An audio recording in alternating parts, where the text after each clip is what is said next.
Nope, not getting out of this chair. Hello everyone and welcome. Today we answer the question, can you beat Elden Ring without walking?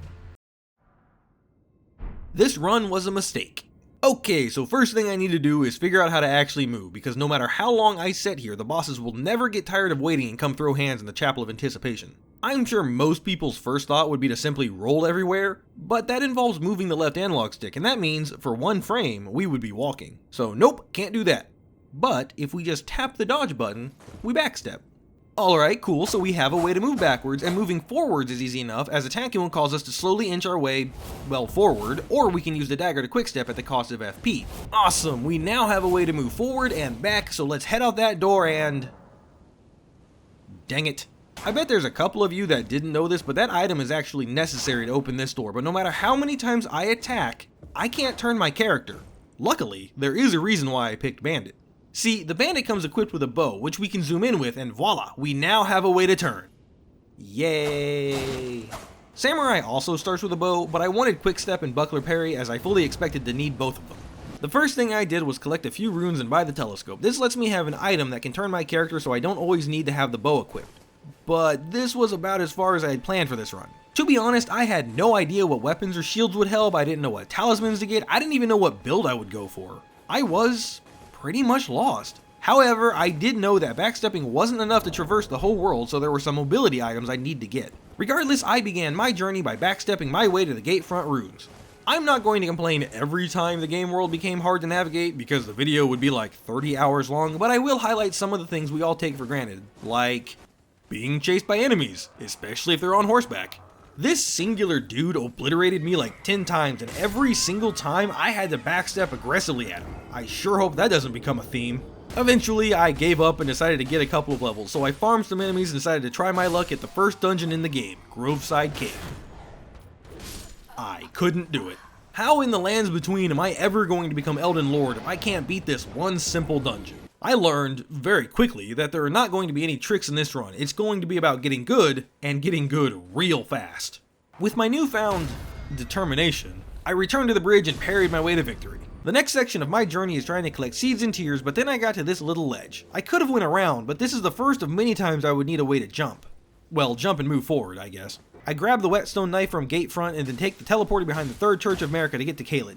These little guys are easy to farm even with the basic great knife, and I'm gonna need some runes. Yes, please Melina, get me out of here. I still hadn't decided what weapons would be useful, but I figured a 100% physical block shield would be helpful. I also got the short spear and rapier so I could shield poke, then I quick-stepped my way through the Gatefront runes. To be honest, I thought this would be hard, what with the archers and the troll, but nope, just spam L2 and win. I knew stamina regen would be an issue, so I get the green turtle talisman from Summon Water Village, then delete this scarab in Mistwood for ground slam. This Ash of War will be one of a couple ways I'll need to maneuver in this run. It should be absolutely no surprise that I'm going to use the Great Knife to bleed Grey off for some runes. I ended up dumping most of them into Vigor with a little endurance just so I'd have a huge health safety net for the early game. I aggressively quickstep at this invader so I could progress Yura's quest and to get Reduvia. I figured bleed would be helpful for several of the bosses, then I begrudgingly befriend Patches so I can buy Margit Shackle. Over in Weeping Peninsula, I take on the Knights Cavalry. At this point, I should probably also mention an unexpected annoyance with this run. If we get knocked over, we don't have a quick way to get up, and more importantly, we don't have a way to avoid damage. Normally, you just roll to use iframes, but that involves pushing the analog stick, so I can't do that. At any rate, it means any boss with enough power to knock us down is probably going to be an issue. Anyway, after a couple of attempts, he goes down and that nets us Barricade Shield, an Ash of War that will greatly boost the guard ability of our, well, guards. After a bit of splunking for upgrade stones, it's time to take on the first real boss of the run, Margit. The first plan was pretty simple. Use the shackle and just burst him down with bleed. To its credit, that did work pretty well, but not well enough. The issue that I was running into is that dodging straight into him just wasn't a good idea. Eventually, I decided I would burst down phase 1, then switch to my shield and guard counter him.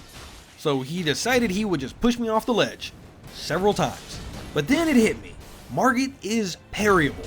I've been ignoring it this whole time because I suck at it, but it's worth a shot. Come to find out, that was all it took. Phase 1 burst him down with bleed, then just block with the buckler until a non-holy swing. It takes 2 per riposte, but once I got the timing down, Margit fell, and I knew this run was doable. What I didn't know was exactly what I was in for. Filled with courage and a little bit of stupidity, I decided the best bet was to just storm the castle. The first set of ballistas weren't really that big of an issue. In fact, they even helped me thin some of the enemy numbers. It was the second fire ballistas that were the problem. However, with some clever platforming up the side and my trusty shortbow, I was able to pick them off too. I ended up using all of my arrows and bolts just getting through the courtyard. Fortunately, hugging the right side lets me slip past the Omen and dog undetected. After about 8 times trying to get through these stupid birds, I finally do it and it's off to fight Godric. Once again, plan A was bleed him until I win, but the daggers don't exactly have a good hitbox. If I'm standing in front of him, half of my swings just outright miss. Since he can't be parried, that means my next plan was to just barricade Shieldpoke. That plan proved to be a little better, but honestly the damage just wasn't there, so I abandoned Godric temporarily and backstepped my way around the castle. It literally takes like 30 minutes to backstep across Liurnia and get various graces. Please no one ever attempt this run, it's not worth it. My whole goal for coming here was the Crystal Tunnels. Using a war pick I found and guard countering my way through, I was able to get to the Crystallion who, once their guard was broken, was a zero threat. With my newfound upgrades, I went to Castlemorn to grab another utility item, the Claymore. I actually came here earlier, but it wasn't a good time. Anyway, the Claymore has the Lion's Claw Ash of War on it, which has a little bit more horizontal distance than Ground Slam, allowing me to make some specific jumps later on. Back at Stormveil, I make a couple Ground Slam jumps and grab the Curved Sword Talisman, increasing my guard counters. With all that, it's back to Godric, who promptly said he didn't care about my build and threw me off a cliff. After a few attempts, the strategy I landed on was Shield Poke for Phase 1 and Quick Step Rapier for Phase 2. Not so fun fact, what you're watching now is actually my second successful Godric attempt. Why second, you ask? Because about 10 minutes after the first one, my computer crashed and corrupted my recording. I built a whole ass second character, leveled up exactly the same, farmed the same gear, made her identical in every way just to fight Godric again. Was it worth it? Heck yeah it was, especially considering I learned that some of his attacks you can literally just stand still and he'll miss. Eventually, he goes down. Again. The next few things happened in no particular order, but I grabbed Rotten Breath and Dragon Eyes from Caelid, started Vare and Raya's questline, grabbed half the secret medallion, fought my way through Lakeside Crystal Cave, and got Latenna as a spirit summon. I don't actually have plans to use her offensively, but she's the only summon that fits thematically, and she might come in useful as a distraction. I had a feeling serpent arrows would be useful in this run, so back in Caelid I make my way to the isolated merchant shack. Oh look, that dog's head is clipping through the wall. I sure hope I don't accidentally buffer a backstep attack and die. I grab the Two Fingers heirloom so that I can cast my incantations without actually specking into it, then meet Vare at Bloodrose Church where he gives me the finger. To be honest, I feel like everything in this run is giving me the finger, but whatever. Finally, it's time to take on the Academy. The first couple of rooms aren't so bad, a bow can easily pick the enemies off. The courtyard with all the zombies on the other hand, kinda sucks. Ah, so this is what the enemies felt like during my bow only run. Ow, ow, ow, ow. Ow. Ow, ow, ow. Eventually I get to the elevator. Getting on is easy enough, but getting off? Well, that's cutting it a bit close, I would say. After all that, there's still this stupid hallway with way too many sorcerers, but taking it slow, I'm able to get all the way to the Red Wolf of Radagon. Strategy 1. Latenna, distract the wolf and don't die. One job, Latenna. You had one job. Red Wolf is actually pretty easy. Quick Step and his low health pool make this fight a joke, which is a relief because I had a feeling Renala wouldn't be. Using Ground Slam to jump the fence, I was a bit worried about the bowling ball, but there are massive openings on either side. Now, how best to handle Moongrum? No, wait, Moongrum, I'm not ready! For Renala Phase 1, I had a pretty good idea of what to do. Bow to break the shield, spit Rot Breath at her, then hide behind the bookshelf until it wore off. Even if I did her whole life bar in one go, she can't die in the bowl anyway, so we have to break the shield again and finish her off with a rapier. Phase 2, my plan was... well, I hadn't thought of that yet. She always starts with her Moonbeam, but Latenna fortunately can take aggro for the first one. But then I didn't honestly know what to do. I tried just putting distance between us. Unfortunately, she didn't like that. I also tried to poison her with my bow, but she just keeps dodging and throwing a billion projectiles at me, so that's probably a horrible idea. After a couple dozen attempts, I decided Renala just wasn't happening right now, so instead I head to Altus Plateau. The only question, how do I get there? I decided I would break my norm and go the Abductor Virgin path because I've never actually done it before. Well, that and another reason I'll explain later.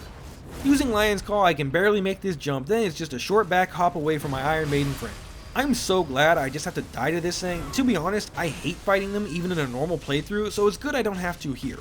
I can't believe after all this time, there's still new stuff for me to see. It's insane how huge this game is. Anyway, there's no tricky jumps in Volcano Manor, and just a short time exploring I come to the boss fog. I can't wait to see what fight this is. I regret literally everything. So, I am woefully underprepared for this fight, and unsurprisingly, it doesn't go too well, but I can't turn back, so let's see what the wiki has to say. Okay, no magic resist, cool, Spirit Wolf Ashes, can't use those, Dragon's Halberd recommended. It's possible to cheese these bosses by standing on an outcropped ledge, really now? It took several tries, but eventually I was able to quick step and ground slam my way onto this ledge, where I proceeded to breathe magic all over them until they, well, didn't die, but that's what the bow backup is for. There is just enough clearing to shoot them in their metal faces, and before long, they go down and I emerge into Altus Plateau. I make sure to talk to Riot so I can access Volcano Manor, then I make my way around collecting seeds and the 2 bell bearings. Most importantly, however, I go to Wraithblood Ruins where I invade Magnus. He owns me pretty hard, and I learned after the fact you can actually just die to him 3 times and it still works, but I didn't know that and eventually get a read on him and he goes down, allowing me to progress Vare's quest. Now I just need the blood of a maiden. There are several in the game, but I want to get it from the Church of Inhibition. It's not the easiest to get to without walking, but it also has a tier, so I figured I need to come here eventually anyway. Returning to Vare, I get the Pureblood Knight's Medal, and yes, I know I could have done this sooner if I had just invaded players, but imagine playing online. With this, I'm able to warp to Mogwyn Palace early and access a great rune farm with this bird. Just to be completely clear though, I'm not going to use this farm for levels, I'm just going to use it to buy materials such as arrows and smithing stones so I'm not locked in any one build. Okay, enough side stuff, it's time to figure out how to fight Rennala.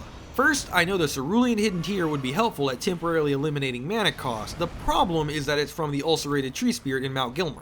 This enemy would be terrifying to fight head on, but I learned that if you can get behind the big tree and break line of sight, it'll actually de-aggro. So, the plan was simply rot it then run away, much easier said than done, but after a few tries I got lucky and it goes down. I also grabbed Golden Vow since I'm here and totally didn't die to Anastasia or anything. There was actually a specific reason I came to Mount Gilmer. It was to get the Jar Cannon because it should knock Rennala down, but I ended up not picking it up for reasons I'll explain later. Don't worry, I promise it'll make sense.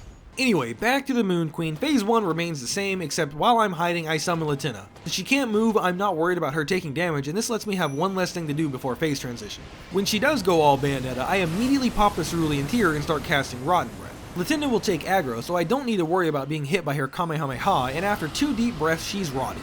The plan now was to just run away and hope I did enough damage to her for the rot to finish her off. But that wasn't the case. So now there's a summoning Rennala with mini projectiles about half a mile away from me and I'm out of heals. I like those odds. I have zero choice but to play the world's worst bullet hell game as I try to approach her, which was going alright. Until she pulled out a dragon. On my next attempt, I decided after rotting her, instead of running away, I would close the gap. It's pretty easy to dodge her tracking magic balls by going under them, and sure enough, she falls to my pokey stick. With that, I can now access the capital. Well, sort of. There is a gatekeeper I still have to get by, and maybe I'm able to take him head on? But I have a better idea. First, I have to know you, Old Knight Istvan, then I can buy Assassin's Gambit from Bernal, an Ash of War that muffles my footsteps, as well as grab Poison Mist from a Scarab. To be honest, I wasn't 100% sure this was going to work. I had a bad feeling that backstepping didn't count in the same way walking would for masking my footsteps, but to my surprise, it did. So I proceeded to stand behind him and cast Poison Mist for, around about 15 minutes until he falls. Before going any further, I make a quick stop to get the Iron Webblade and the Misericord from Stormveil, then it's time for the capital proper. Not a whole lot's changed here aside from taking it much slower and of course excessive use of the bow, except for one teeny tiny issue. You see, this run was originally going to be titled, Can You Beat Elden Ring Without Moving? I'd make a joke that it's impossible, haha, then change the title to, Can You Beat Elden Ring Without Moving? The Left Analog Stick. Until now, that is how I've been playing. I have not used the analog stick once in this playthrough, not even for the map. But if that were the case, this run dies in Lindell because to my knowledge, this ladder is the only way to progress. There is actually a route you can run up, but it's through this big door, and to open that door you have to pull a lever up there, and surprise, that lever is up the aforementioned ladder. Just to make completely sure, I ended up asking an Amazing Chess Discord, check him out if you haven't by the way, amazing content creator, if there was any other way up, and it looks like the answer is no. There is no intended way up aside from that ladder. Keyword intended. I want to give a special thanks to one GigaChad, Herb Grace, that managed to find a way up using specific parkour. Essentially, you come to this section of the map, jump on this gazebo, jump to that wall and shimmy your way up the spear, run up it, jump and land on a very thin seam, jump across to that building, run around and land on that roof, then jump on some wall bearings to make it to the top. Which is incredible, but I can't even make the first jump. This is why I didn't get the Dectus Medallion nor grab the Jar Cannon for Rennala, because there were ladders and I didn't want to move the analog stick. Either way, I believe this ladder is the only mandatory movement input to beat the main game, so from here on out, I'm allowing ladders as it's not walking. Oh, and before you comment, I know I could probably wrong warp to Farum Azula, but I just didn't want to do that either. Moving along, next up is Godfrey. He can't be parried, but that's fine because he is the single most fair fight in this whole game. Quickstep is enough to get past him without an issue. In preparation for Margit, I do a few things. First, I get the Assassin's Crimson Dagger to get healed on riposte, then make my way through Volcano Manor in search of the Dagger Talisman for increased crit damage. Godskin Noble isn't a terribly hard fight, he can be parried pretty easily, but then he goes into phase 2 where he's a little more energetic than I'd like. I was trying to avoid sleep pots so I could save them for later, but as they say, no time like the present. A combination of parries for phase 1 with Rotten Breath, sleep pots, and poison mist, and he goes down without an issue. Well, hello, Mr. Abductor Virgin. I'm just gonna squeeze right on by. Okay, never mind. Hugging is cool too. Obviously, this ladder is not mandatory to beat the game or Rykard. You could just do the assassination quest, but I need to go this way for the. Okay, never mind. As I was saying before I was so rudely interrupted, I need to go this way for the Dagger Talisman. Lastly, I decided since I'm here, I might as well do Rykard. I didn't think he would be terribly hard considering the game gives you the Serpent Hunter to defeat him. My first thought was to block and shield poke, which works great, until Rykard decides to take a bite out of me. If I were to redo this fight, I would definitely put something in my right hand so I could quick step the grab, but unfortunately I'm stubborn and just kept swinging for the fences. Phase 2, the fight is a little easier, with one exception. If Rykard casts his Ranker Storm ability, it's just over. Without movement, there's no way to dodge all the crap that spawns. However, there is good news. The first hit of Great Serpent Hunt is enough to knock him out of the casting animation, meaning you can just chain stagger him out of casting it. So that was my plan. Phase tank phase 1 and chain stagger phase 2. It was going pretty great, right up until not one, but two lava explosion things spawned underneath me. This gave him just enough time to get the cast off and then end me. Believe it or not, this wasn't the worst RNG thing to happen in this run. Fortunately, 2 tries later, I get better luck and he goes down. With those extra runes, it's time to take on Morgott. But this fight is where the training wheels come off. My first plan was to just parry him similar to the Margit encounter, but now he has a bunch more holy attacks and you can't parry those. The strategy I came up with, however, was a bit more involved. Upon entering the arena, immediately backstep to the second small square on the ground and drink the Cerulean Tear, then use his shackle to bind him. Bonus style points for going under the daggers.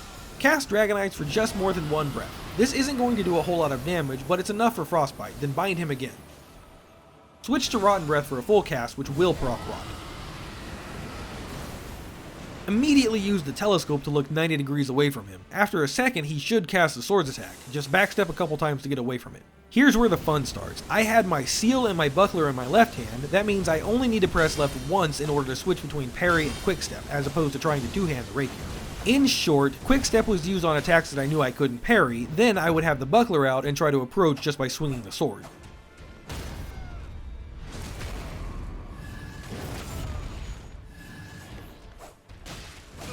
When phase 2 started, I cast Dragon Eyes, hoping somehow it would proc Frost, but I knew it wouldn't, so it was mostly free damage.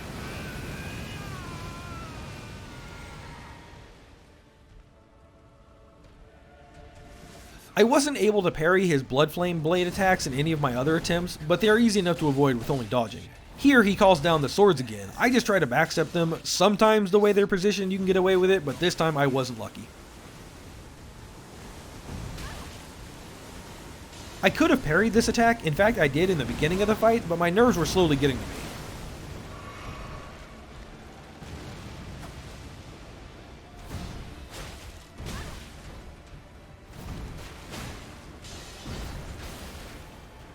The big overhead slam is pretty easy to parry, but I missed the follow-up and, massive yellow hammer beats buckler, so I quickly stepped out of the way. I know that this attack is always followed up with this combo, so I just keep dodging. The slow double swing is also pretty easy to parry, again followed up by the spinning ground slam combo.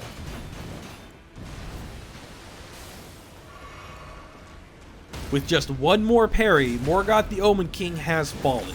Like I said, from here on out, the fights get more involved. I don't recommend anyone ever do this run, but I'm going to share my strategies for the tougher fights for those of you who don't heed my warning.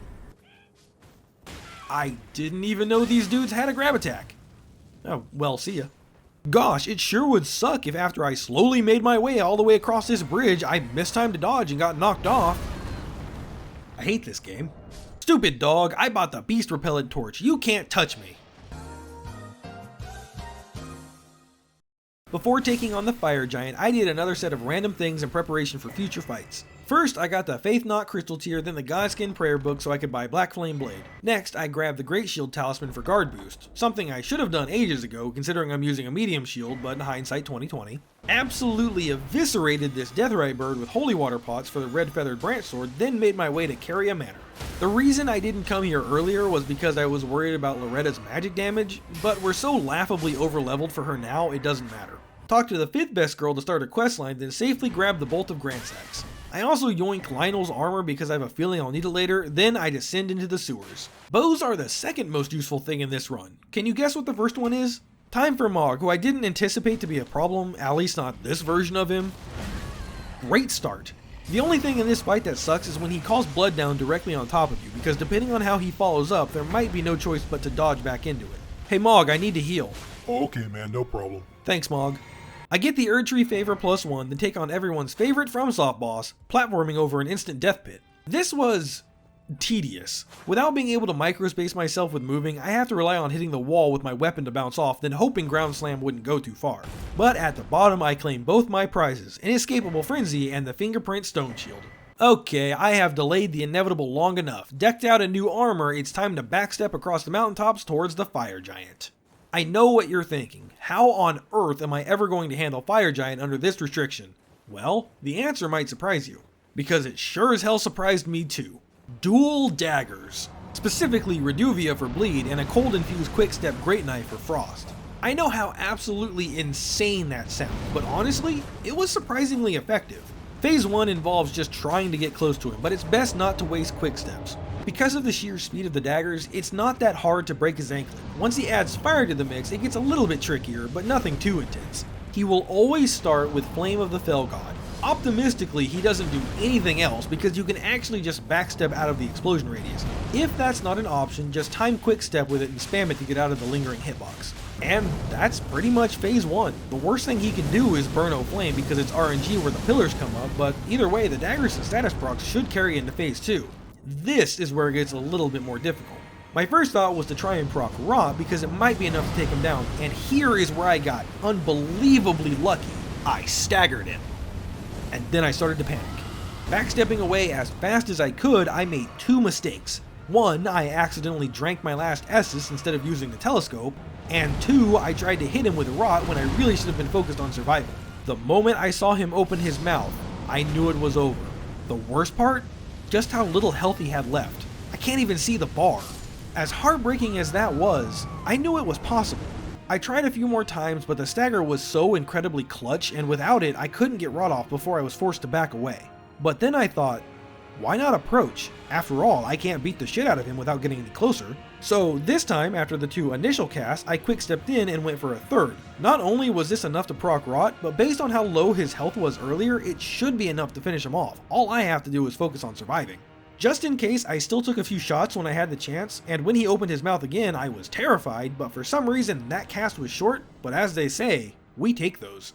With that, the Fire Giant has fallen. Before setting the world on fire, I want to quickly do one more thing because I'm afraid I won't be able to if I wait, so I find a nice tree branch and show Commander O'Neill the power of Derry. I progress Millicent's questline to the point where I can give her the Valkyrie's prosthesis, which will allow me to buy pest dreads from Gowry, an incantation that I thought might be useful for later. Now we burn the tree down and wake up in Farum Azula. Awesome. Godskin Duo. It actually wasn't that bad. Like, I expected it to be a nightmare, but it wasn't horrible. Mostly because I abused the crap out of sleep pots. Starting the fight, I had to wait to see if either of them threw a fireball because I can't throw a sleep pot faster than they can. In this attempt, the beginning was pretty sloppy, taking 3 pots to sleep them and they are next to each other. The good news is this means I only need 1 cast of Poison Mist to hit both. The bad news is that if I misspace an attack, I would accidentally wake both of them up. But I don't have the luxury of waiting out the poison damage, as if they both wake up at any point, the fight is exponentially harder, so since the noble went down for his nap first, I attack him. I knew for my rune level 1 run that 2 fully charged heavy swings of the Uchigatana and an unsheathed follow-up is enough to stagger, but I couldn't risk accidentally waking the apostle up, so I didn't follow up and instead just put the noble back to bed. The problem, as you can see, is they are still very close together and it's giving me anxiety with each swing, but I don't have the option to just not attack.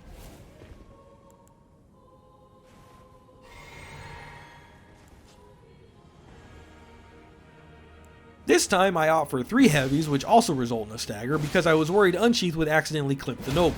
I wait a second to get my stamina back, then 1 heavy and 1 unsheath and immediately guard to not be thrown back by the explosion, followed by another unsheath and the luckiest positioning in the apostle's blind spot I could get. A 3rd and final unsheath is enough to stagger, and at that point I just start swinging hoping for a bleed proc, which I get. With him down, there is a little sense of relief because I don't have to worry about hitting both, but one thing you may or may not know is that when they're revived, and they will be revived, their resistances carry over. That means I also have to keep track of how many times they've been slept so I know how many pots I need to throw. It should take the noble 2 of them because he's already been slept twice, but I get a really lucky riposte in the sense that I feel I was just outside the range to do it, and then he immediately goes to revive the apostle so I can just get more free damage.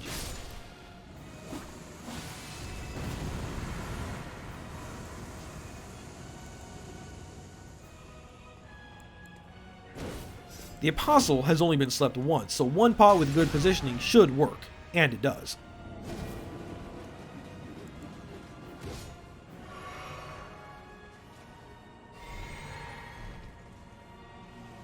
I recast Poison Mist just to get some extra damage, and since there's only 1 on the board, I can and will wait it out until the apostle moves for maximum damage. The moment he starts to get up, I take my 3 swings to stagger him, but instead of following up, I throw 2 more sleep pods just to put him under again. I'm not 100% sure, but my understanding of this fight is they can only be revived 2 ways. 1, by the other one reviving them, or 2, if they are both dead, then the one that's been dead longer will come back first. In other words, no matter how long we sit here, as long as the apostle is alive and asleep, I don't have to worry about the noble coming back.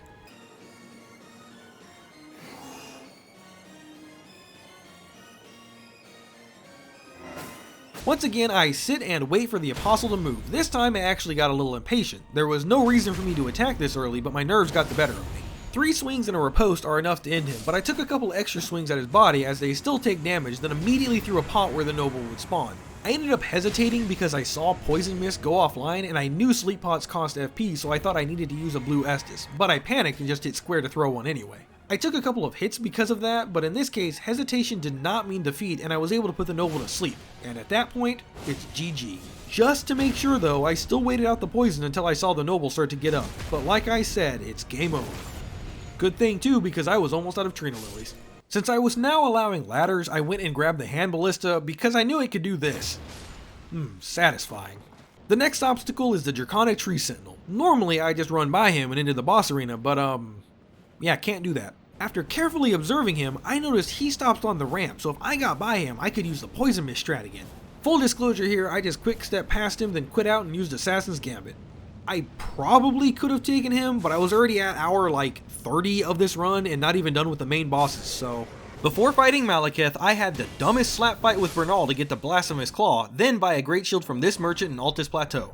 I put quick step back on the katana and no skill on the shield so I don't have to change items. I honestly wasn't expecting Malekith to be a problem. Beast Clergyman maybe, but Malekith not at all. See, Beast Clergyman's main way of attacking is his dagger, a very short range weapon, and he's super aggressive so he's always up in our face. But since that dagger deals 100% physical damage, we can just block the hits of his combos until there's an opening. His beast incantations do a little holy damage, but it's pretty minuscule in the grand scheme of things. I also learned it's possible to block his big Earth Bolt attack, but it does a little holy and a lot of stamina damage, so it's better to just dodge it. I did die once to Beast Clergyman trying to learn his openings, but Malekith was a first try because of how utterly broken the Blasphemous Claw is. When phase 2 starts, I dash forward twice, which puts me into the perfect range to hit him. If I was smart, I would have gone for a charge attack, but it doesn't matter. When he jumps through the pillar, I knew it was likely he was going to try and leap at me. Seeing the sword glow yellow, I knew it was time, and I smacked him out of the air, giving me a massive 7-second window to attack. I was just out of range for most of my hits to connect, but the window for attacking him was so ridiculously generous, it isn't even funny. After he recovers, he launches into his acrobatics, which I knew ends in another parryable attack. Couldn't actually see it, but having done this fight so much, I could kind of just feel when I needed to land the parry. Unfortunately, his roar knocked me down, so I had no way of avoiding damage here.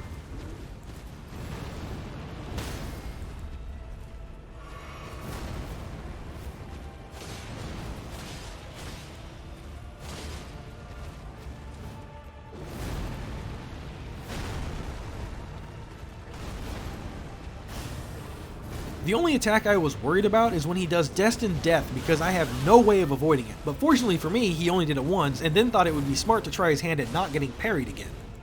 It wasn't a good call for him.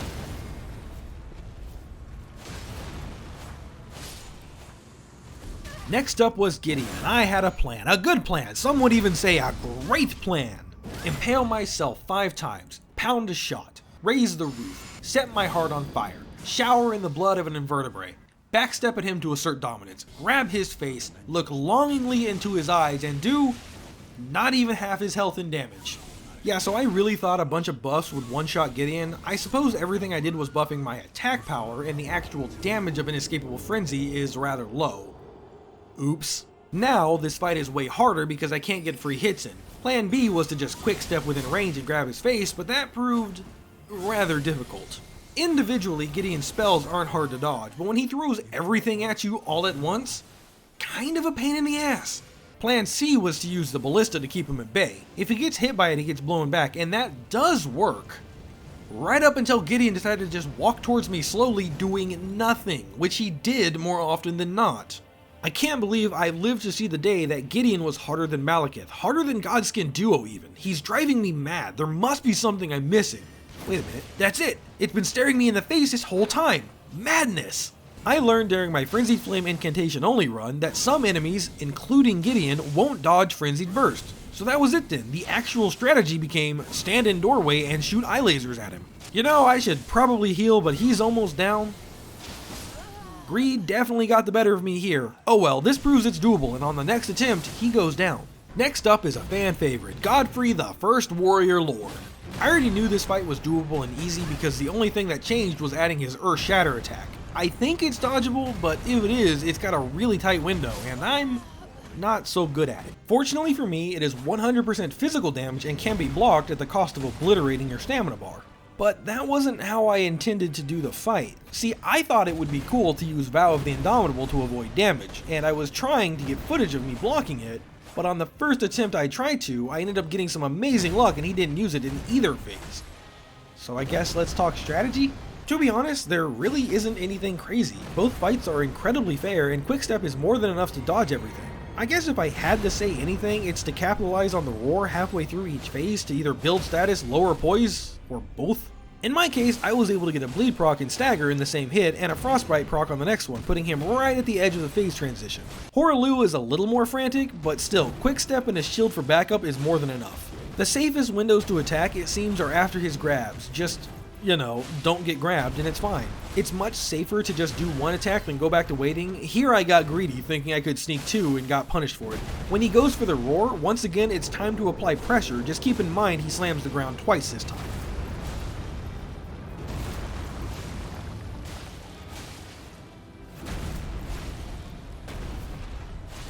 I'm not sure if that attack was dodgeable had I went for it sooner, but shortly after I was able to get another guard break into a riposte and that was enough to bring him down. I'm relieved that fight was easy, but kind of disappointed at the same time. That victory, however, was short-lived as it was now time to take on one of the hardest challenges in this run, Radagon of the Golden Order. I knew Radagon could be parried. The problem is, not all of his attacks can be, specifically any of his Holy Bolt spells and his grab. So, the strategy of waiting around for him to attack and just parry him into oblivion wasn't going to work. I switched to primarily having quickstep at the ready and it was going much better. After a couple of attempts, I was able to get through Radagon, and with Pestrez at the ready, I quickstep forward, fired off my incantation, and did absolutely jack all with it. That's a problem. I had completely expected to just be able to cheese Elden Beast with Pestrez. Now, the game is telling me that spell is worthless? Suddenly, I felt hopeless, like this challenge was impossible. I mean, if Pest Threads didn't work, what am I gonna do? How am I going to chase down the Elden Beast, a boss known for running away from the player, without walking?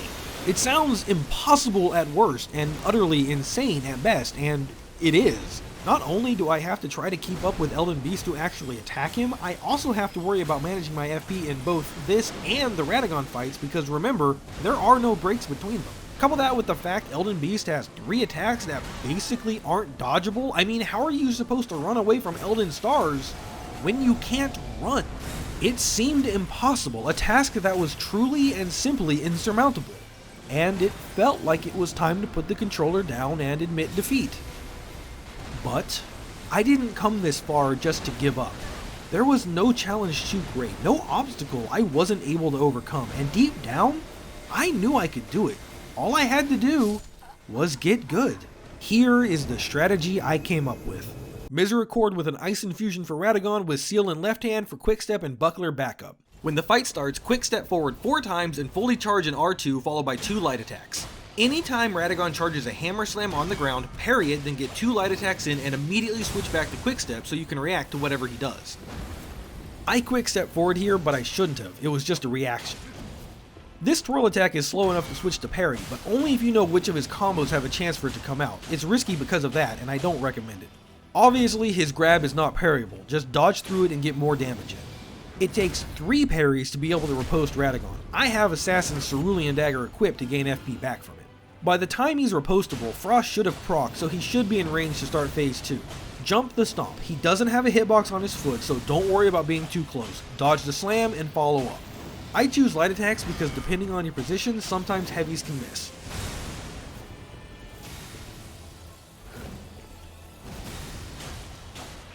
I managed to get a regular guard break here because I kept up the pressure, but because of the angle, I couldn't do anything about it.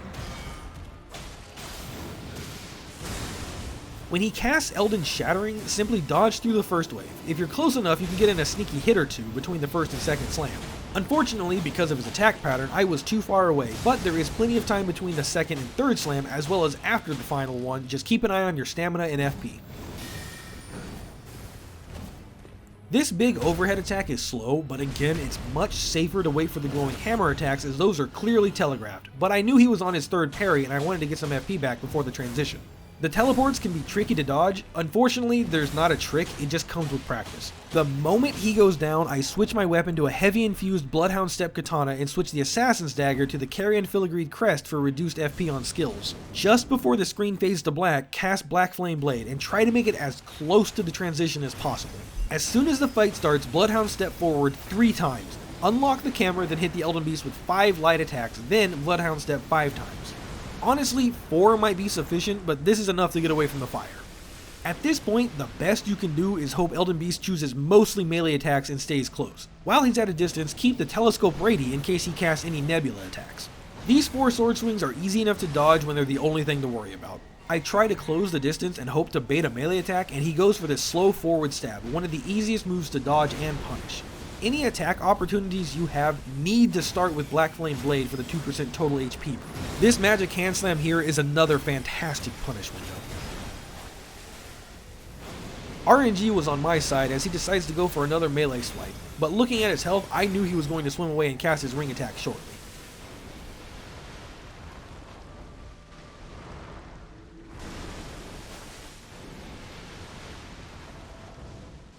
Sure enough, it's the next attack he does. I look directly away from him, then wait for the sound cue of him casting.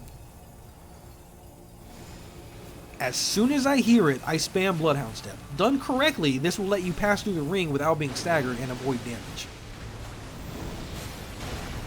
I make a mistake here of accidentally locking onto the boss. If I had just continued Bloodhound Stepping, I likely would have gotten away from the explosion. Then, seeing an opportunity to attack, I made an even bigger mistake of not managing my FP bar. I cast Black Flame Blade, but didn't have enough FP to dodge the attack. Since I was able to get the cast off, I didn't want to waste it, which resulted in me getting hit again. This was a lot of unnecessary damage taken, but I'm able to recover, and fortunately for me, he goes for more melee swings so I can go back on the offensive.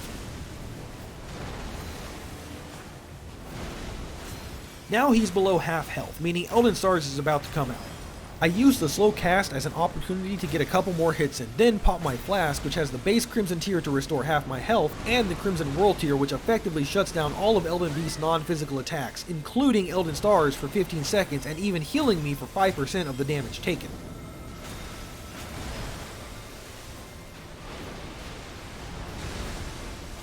Elden Beast is preparing for his 3 ringed attack, so I get a sneaky hit in as he runs away. I top off both health and mana because there is no way to avoid the explosion, but what I didn't expect was for him to swim at me before taking off. Fun fact, this has a hitbox on it.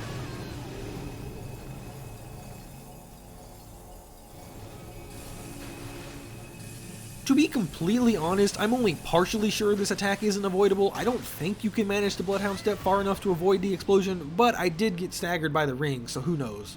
At this point, Elden Beast was far away from me, and that's really bad. The last thing I want him to do is any ranged attack. So I heal up and he casts his swords. Again, that's fine, those are easy to dodge.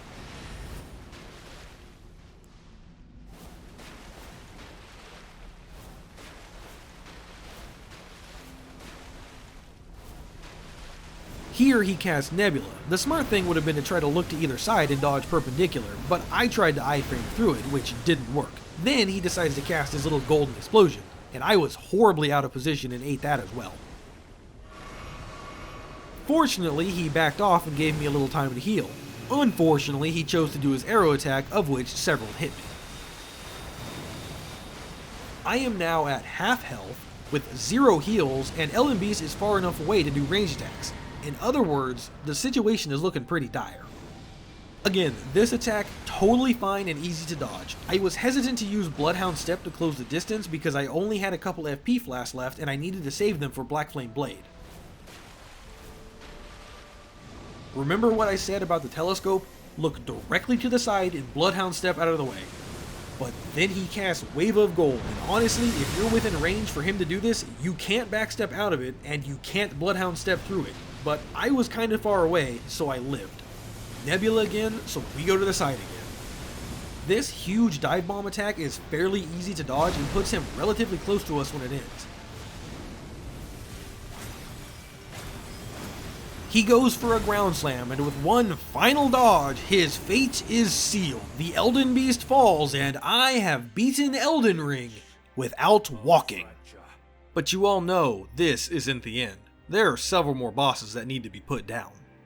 First on the checklist is General Radahn. The reason I didn't do this fight sooner is honestly because I thought I just didn't have the vigor to survive his attacks. Oh, also he's about 12 miles away when the fight starts. I actually thought I would just back up and let him come to me, but he just decided to chill out? Okay. I was worried about his Rain of Arrows attack, but as it turns out, you can just block those. Yep, the attack that comes from the sky can be blocked by facing forward. Okay. Stone Shield, don't fail me now! I made a lot of mistakes in this fight, and I'm not gonna lie, when he did his flying corkscrew of death, I was a bit worried, but apparently the range is much smaller than it seems, and just like that, Radahn goes down. I head back to Farum Azula to finish Alexander's questline because I figured I'd need his talisman, then I descend into Nokron. Huh, someone should have told this idiot not to bring fists to a katana fight. Wait, anyone wanna guess if the Regal Ancestor Spirit is gonna be difficult this time around? On the one hand, I'm obviously way over leveled for this fight, but I did kind of think there would be an issue what with how big his thigh gap is, but nope. Even under the restrictions of not moving, Ghost Tier is still pretty easy. What a letdown. I swear, you stupid crossbow mimic, when I get over there, I'm gonna kick your ass. Okay, that works too. Am I having fun yet? Estelle, a boss that I wasn't sure how it would go. Even without Black Flame Blade, I do good damage, and fortunately his head hitbox is big enough to keep me in front of him while dodging. For the meteors, I just kinda closed my eyes and prayed. As strange as it seems, he can be bled, and with that, Estelle goes down first try. Next up is Mog, and I'll be completely honest, I was kind of planning to cheese him with Common Azure, but I decided to give him a try with my current build, and I first tried him. Oops. Unfortunately, there isn't really a cool strategy here, it's literally just dodge into him and swing. Phase 1 of the fight is exactly the same as the earlier version. The only attack I was worried about was when he flies away and throws blood, specifically his follow-up attack where he can launch the blood in a straight line, but I got lucky and he didn't do that. I did almost die right at the end, but Black Flame Blade came in clutch with the HP burn. At this point, I decided I would make my way towards Fia's Champions, which isn't hard because bows are kinda broken. I really shouldn't have complained about running across this arena now that I have to just backstep across the whole damn thing. Fia's Champions aren't that bad because Great Shield plus Guard Counter go burr. Unfortunately, I do not have the curse mark, so it's back to Liurnia. Oh, Mr. Noble, I see you're here for your experimental disembowelment surgery. Don't worry, I have a 100% success rate, and it's only gonna hurt a lot. With Curse Mark of Death in hand, it's finally time to take on Fortissax. I hate this fight. So the game wants you to stay in front of the boss and attack his head. Anytime you go under him, a little lightning bolt attack will follow you around and explode after a couple seconds. The problem is it's basically impossible not to go under the boss when your only method of movement is Bloodhound stepping. Then, to make it worse, Fortissax is basically peak leg day and I can't manage to actually hit his chest, and since I can only lock onto it or his head, there's a lot of me flailing my sword and missing. This is the one boss that I would actually say the camera is an active issue in, both for this run and in general. In the winning attempt, I actually started with my bow and serpent arrows to try and poison him, then let the boss come to me. This was to try and bait out one of three things, either the double bite attack, him summoning Death Lightning, or the front-facing fire attack, which with good telescope use can provide a couple of attack opportunities. When the boss's health got low, I tried to reapply poison, and that's when I noticed arrows actually deal a decent amount of damage, especially headshots. So I backstepped away as fast as my legs would let me, and then turned Fortissax into a toothpick holder. Next, however, is an annoying fight, not so much for the boss, but for the runback. Dragon Lord Placidusax. I know we all complain about the runback being frustrating, but now I want you to think about the runback without running and being forced to fight these enemies every time you fail. Fortunately, I did learn you can pull the first one with a bow and it won't aggro the spellcasters, which helped immensely. Luckily for me, Placidusax be thick AF and he's pretty easy to hit with our melee swings. Unlucky for me, basically everything else about this fight. Several attacks just can't be dodged properly, most notably any fire breath attacks, and my normal strategies for this fight don't work because they involve, well, moving.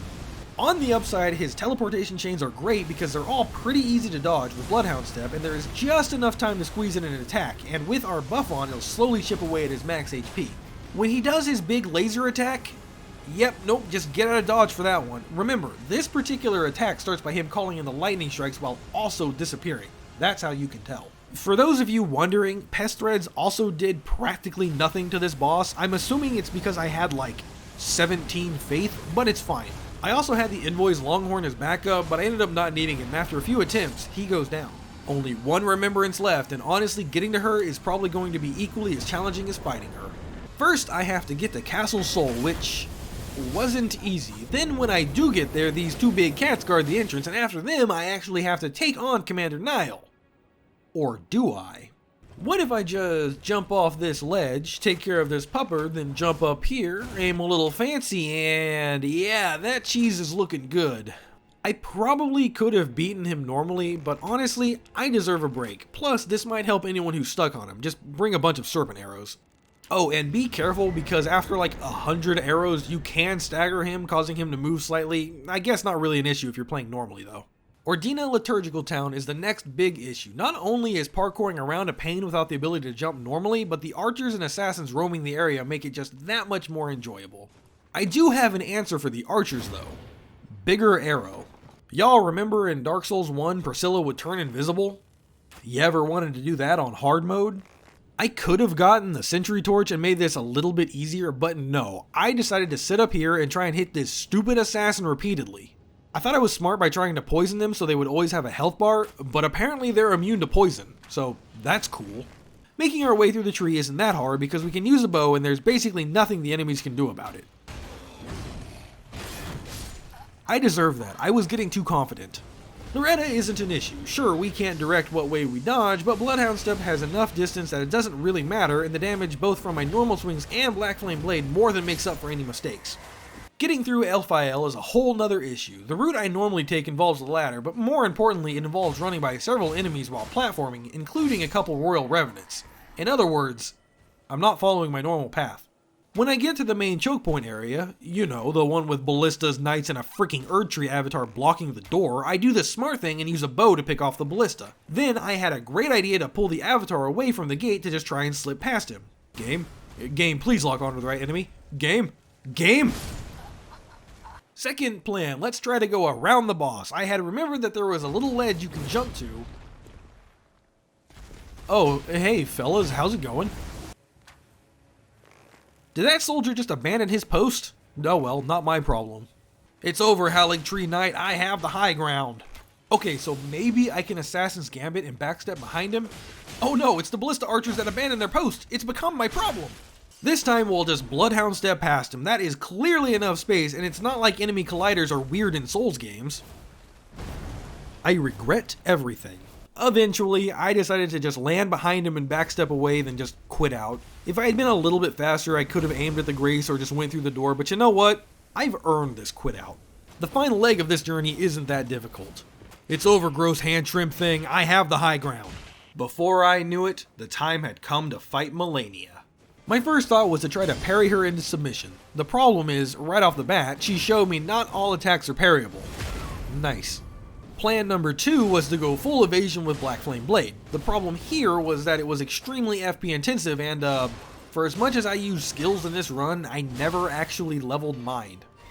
Then again, I'm out of my mind for attempting this at all, so maybe I didn't have to begin with. Plan 3 was to introduce Malenia to Big Freaking Shield and a Big Freaking Sword. Also freezing pots. That's right, we're gonna go full cheese. Or so I thought. I couldn't knock her down. The reason I'm sure is because I'm unable to land the sweet spot and blocking her attacks doesn't help as she heals on hit. Also, she can still grab. Plan 4 was, shield poke?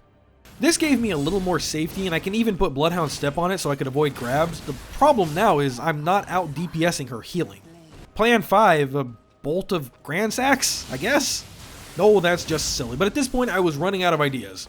I even tried busting out Latenna for backup, but she's still +0 and that didn't go so well. Across all of my attempts, the farthest I got was with Black Flame Blade and just dodging everything she did. It was becoming obvious that at this point it was just like Radagon. There was no trick, there was no cheese, I just had to do this the old-fashioned way. Twice in this run was I forced to get good. Slowly, I developed a strategy, ways to handle some of her more lethal combos, but something was still missing. No matter what, it always felt like she was just out of range. Then I remembered the perfect weapon, the Nagakiba.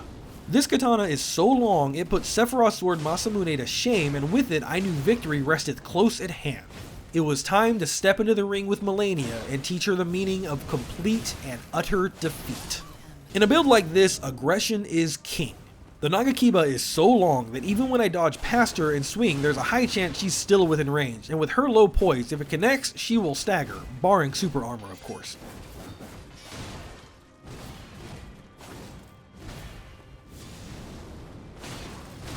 I'll be honest, I have no idea how this missed for either of us, but I'll never complain when a boss misses.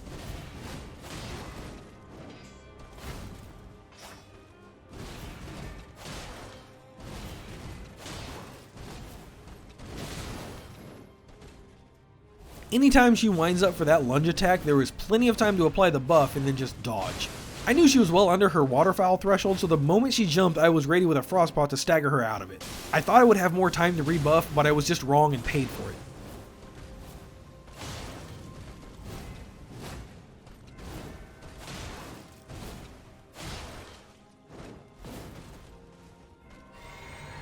Since she's really passive in phase 1, when she isn't already comboing that is, it's kind of easy to just take a breather when you need it, readjust, and evaluate the situation.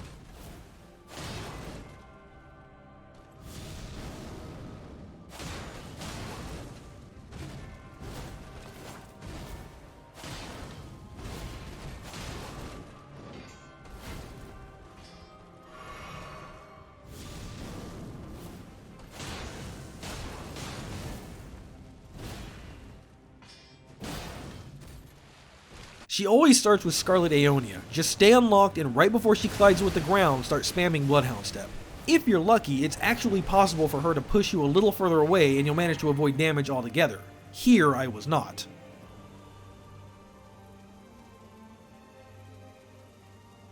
She's obviously way more aggressive when she's the Goddess of Rot, but you still only want to do one attack because she can decide to counter with a hyper-armored roundhouse kick. If she does her Phantom Clone attack, you need to use the other Frostpot because if you don't, you will die. There's a pool of damaging Rot under her, so if you just flash step at her to avoid the clones, you're gonna hit that, and then they're gonna hit you. Trust me, I learned the hard way. I know you want to save the second guaranteed Frostpot for Waterfowl, but it's possible to survive that with Bloodhound Step and some health, like you'll see later. When she jumps in the air to slam down, you can get a hit in after the explosion, or if you end up behind her, you can get a charged heavy off. Here she did Scarlet Aeonia again, but her tracking is way off because I'm directly under her.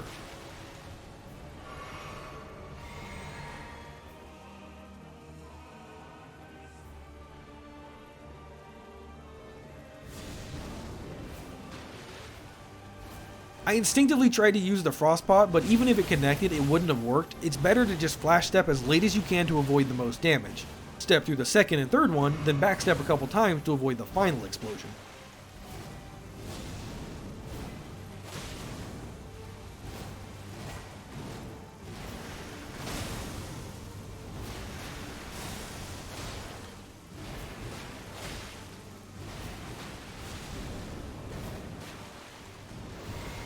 This time I was able to avoid damage completely because she pushed me out of the way. I decided to throw a Frostbite at her here because it's safe and it means that there's at least a chance I can proc Frostbite if I use another one soon enough. One attack she didn't do in this run was when she jumps up then swoops in followed by a stab. Fair tip, unlock the camera for that one. If you dodge right at her, her sword hitbox is active long enough for you to get hit by it.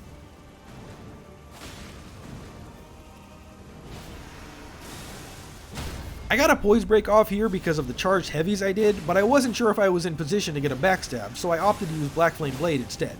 With just a couple more hits, Malenia, the Goddess of Rot, falls and the challenge is over. Big thanks to my amazing patrons and an extra thanks to everyone in Amazing Chess Discord who helped answer any questions I had. Stay beautiful y'all, and until next time my friends, don't you dare go hollow.